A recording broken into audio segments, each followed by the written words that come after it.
So nakita ninyo ang result ng ating gobyerno. Papanagutin ang lahat. Ngayon, ang mga komentaryo na naman po ng mga DDS, bakit daw mga malilit na tao? Maghintay po kayo ng mga malalaki. Walang sasantuin po ang ating gobyerno. Nakita ninyo, sa Marcos administration, yung mga pinakang malalaki, may impluensyang tao, nakakulong. Si Kibuloy, si Tebes, si Digong, nasa ICC sa The Hague.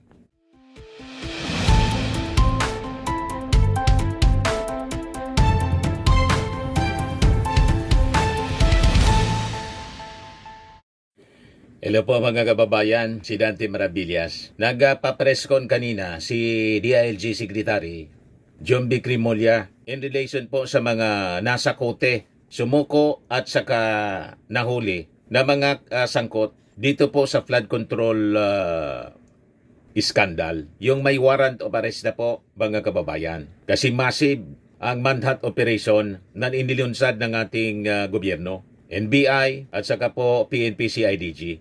So, ito po, para mabigyan ka tayo ng update mga kababayan. Good morning. Today is about the response of the law enforcement agencies regarding the warrants of arrest issued by the Sidligan Bayan over 16 individuals. These individuals are Elizalde Zaldico, incumbent member of the House of Representatives, resigned, but former chair of the House of Committee on Appropriations. Jel Day Pakanan, Regional Director, DPWH, Mimaropa, Region 4B. Jean Ryan A. Altea, Assistant Director, Regional Assistant Director. Ruben Santos Jr., Assistant Regional Director. Dominic G. Serrano, Chief Construction Division, Bids and Awards Committee Chairperson. Felizardo S. Casuno, Project Engineer 3. Timohen Sakar, Materials Engineer. Montrexis T. Tamayo, OIC Chief Planning and Design Division. Juliet C. Calvo, Chief Maintenance Division. Dennis P. Abagon, OIC Chief Quality Assurance and Hydrology Division, Regular Member, Bids and Awards Committee. Number 11, Lerma D. Caico, Accountant 4. Number 12, Grace D. Lopez, Regular Member, Bids and Awards Committee. Number 13, Frederick Carl Camero, Vice Chairman, Bids and Awards Committee. Number 14, Aderma Angeli Alcazar, President and Chairman, Board of Directors, Sunwest. Number 15, Cesar X. Benaventura, Member, Board of Directors and Treasurer, Sunwest. Number 16, Consuelo D. Aldon, Member, Board of Directors, Sunwest. Now, So ito yung mga minention, mga kababayan, ni John B. Crimolia. Yan. Nasa custody na ng ating PNP CIDG. So balikan natin si John Vic. members that have been arrested. Ano diba?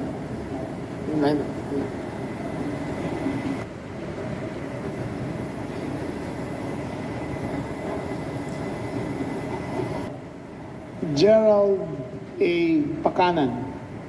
Yung pinakita natin kanina. Jean Ryan Altea E. Alarin. We have Ruben Santos or De Los Santos. We have Sila po. Felizardo Casuno.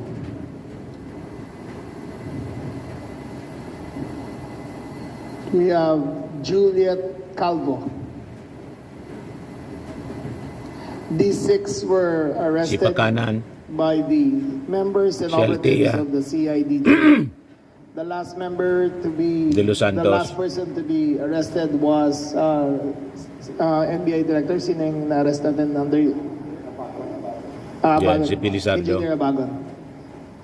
So, in your screens are the ones arrested so far. Next screen, please. So yan po. These are the persons at large believed to be abroad. Number 1, Zaldico. We do not know his exact whereabouts. Number 2, Aderma Taga rito yan sa amin si Angeli. Alcazar. She is believed to Alcazar. be in New Zealand. Number 3, Cesar Expediventura, believed to be in New York.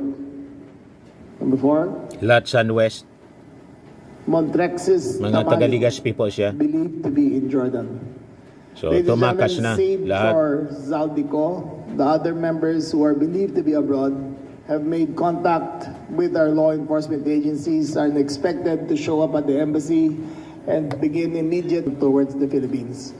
They have done so voluntarily and informed us of their whereabouts, and we informed them of their right to proceed immediately to the embassy as soon as possible.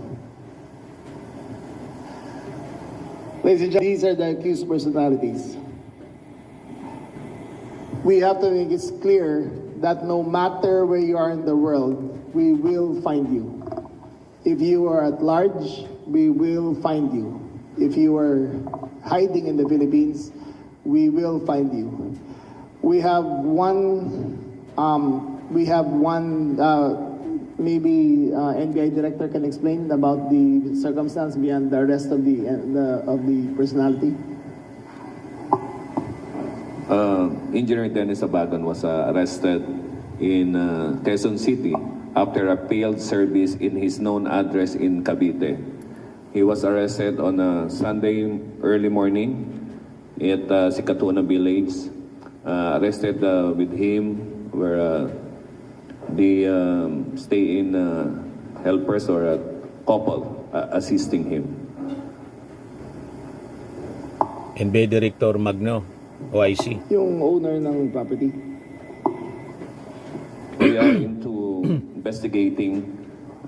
Reports were made that the house where he was arrested is allegedly owned by one vice mayor of Bansud, Oriental Mindoro. We are still verifying the authenticity of this information. Ladies and gentlemen, basta po kayo ay akusahan ng ombudsman at binigay na ang information sa Sandigan Bayan at labas ng warrant of arrest, kayo po ay kailangan masaklaw na sa ilalim ng jurisdiksyon ng batas. Binabalaan po namin na lahat ng gustong tumulong, lahat ng gustong tumulong itago ang mga ito ay may kaparusahan na katumbas hanggang sa kanilang ginagawa. Our best advice to all who have warrants of outstanding warrants of arrest against them, surrender as soon as possible. Surrender to the nearest authorities. Surrender to the nearest police station. If we go on a manhunt after you, we cannot guarantee the results. For the sake of your families, for the sake of the country, surrender immediately. Thank you very much. Are there any questions? Leah? Right. Yes, sir. We have 5 questions because we have to proceed somewhere else. Leah? Good morning, sir. Leia Ilagan po, UNTV. Sir, itong mga akusado na ito ay saang flood control lang sila nadawit at tama po ba na dire-diretso yung investigation and meron ba tayo mga inaasahan na sa mga susunod na araw? SILG, with your permission. Unang-una po, narinig naman po natin ang Pangulo natin kaninang umaga. In-announce niya ang pagka-aresto nitong mga unang mga sangkot dito sa unang kasong final ng gobyerno laban sa mga maanumalyang flood control project. At sinabi din ng Pangulo natin, umpisa pa lang po ito. Nandito na po tayo sa punto na mananagot na po lahat ng mga dapat managot, pero umpisa pa lang po ito.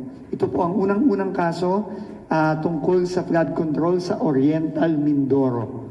No?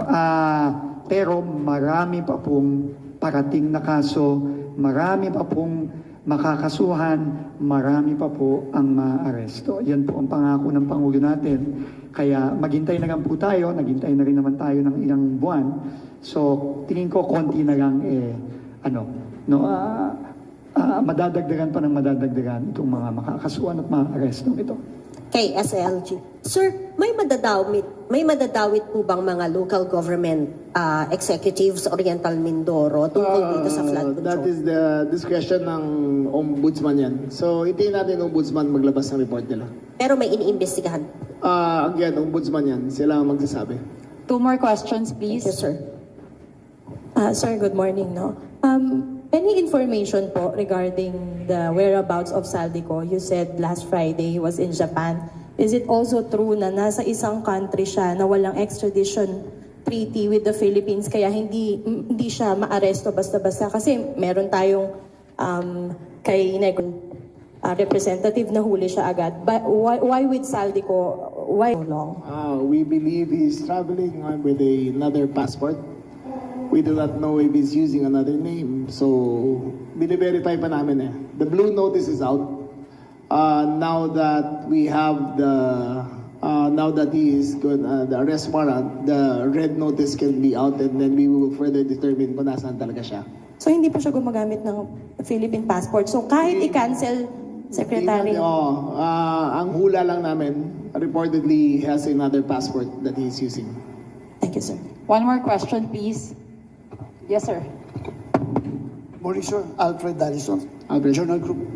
Sir, yung napanood kahapon na yung isang suspect, nagbabarge yung mga agents, destroying the door using a battering ram.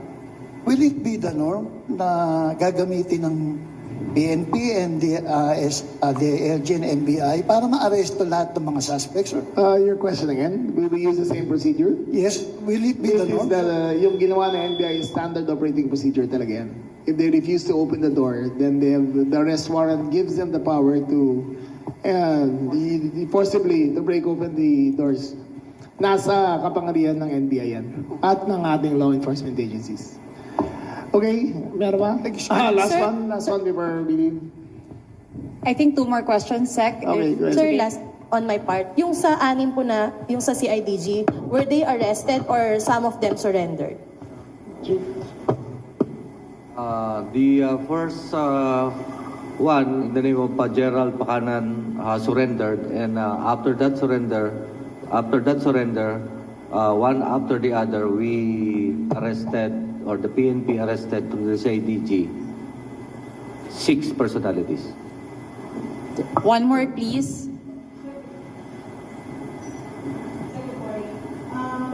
Banggit ng NBI na alleged vice mayor yung may-ari ng bahay na inaresto si Director Pacana. No. Hindi siya alleged. We have determined that he is the owner of the property. Ang didetermine namin kung ano ang nature ng kanyang stay sa lugar na yan. So until we determine kung he was renting or he was being hidden, wala pa kaming definite statement kung ano ang status ng kanyang investigation. Meron pong kaso, Sec? Again, we cannot say until we determine the exact state of the arrangement kung bakit siya doon. Ano pong ginagawa ng office nyo para po matiyak na walang political intervention? Ay, wala talaga. Wala talaga. Nahuli na. So what you see is what you get. There is no political intervention here. Okay, thank you very much. Okay. That's it mga kababayan. So, nakita ninyo ang result ng ating gobyerno. Papanagutin ang lahat. Ngayon, ang mga komentaryo na naman po ng mga DDS, bakit daw mga malilit na tao? Maghintay po kayo ng mga malalaki. Walang sasantuin po ang ating gobyerno. Nakita ninyo sa Marcos administration, yung mga pinakang malalaki, may impluensyang tao, nakakulong. Si Kibuloy, si Tebes, si Digong, nasa ICC sa The Hague. So baseless po ang mga sinasabi ng mga DDS. Iniinsulto yung ating gobyerno nang kaya lang nilang hulihin ay mga maliliit na tao. Walang katotohanan. Malaking tao si Digong, dating Pangulo. O di ba? Na-deliver siya sa dahig, panahon ng ating Pangulong Bongbong na ang sabi ninyo, kuting, weak leader. Si Kibuloy, ma-influensyang tao, nakakulong. Si Tebes, congressman, nakakulong. So, baseless po ang inyong mga sinasabi. Walang sasantuhin. Lahat ng mga nagkasala, papanagutin sa batas. Pero walang EJK po. May due process po. Yan ang malinaw.